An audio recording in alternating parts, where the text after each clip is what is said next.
হয়নি, এখানে ইহুদির কথা হয়নি। প্রত্যেকের সমান বিচার যদি পেতে চান, একমাত্র শুধুমাত্র কেবলমাত্র ইসলাম ছাড়া আর কেউ দিতে পারে না। আর সেটি পারবে ইনশাআল্লাহ, ইনশাআল্লাহ আজিজ, সেটা পারবে জামাত ইসলাম। তাদেরকে হাতে ধরে প্রত্যেকটা মানুষকে আলিফ বা তাসা থেকে শিখিয়ে তাফসীর পর্যন্ত শেখানো হয়।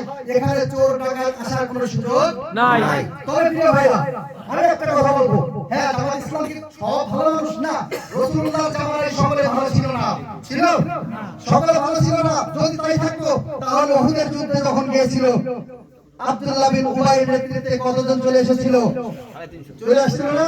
জামাত ইসলামের ভিতরে হাতে করে দুই একজন থাকতেই পারে, এটা থাকাটাই স্বাভাবিক। তার কারণ রাসূল সাল্লাল্লাহু আলাইহি ওয়াসাল্লাম বলেছেন, কুল্লু ওয়ালিয়াতুল খাতা, যে ব্যক্তি গুনাহ করার পরে তওবা করলো সে যেন কোনো ভুলাই করে।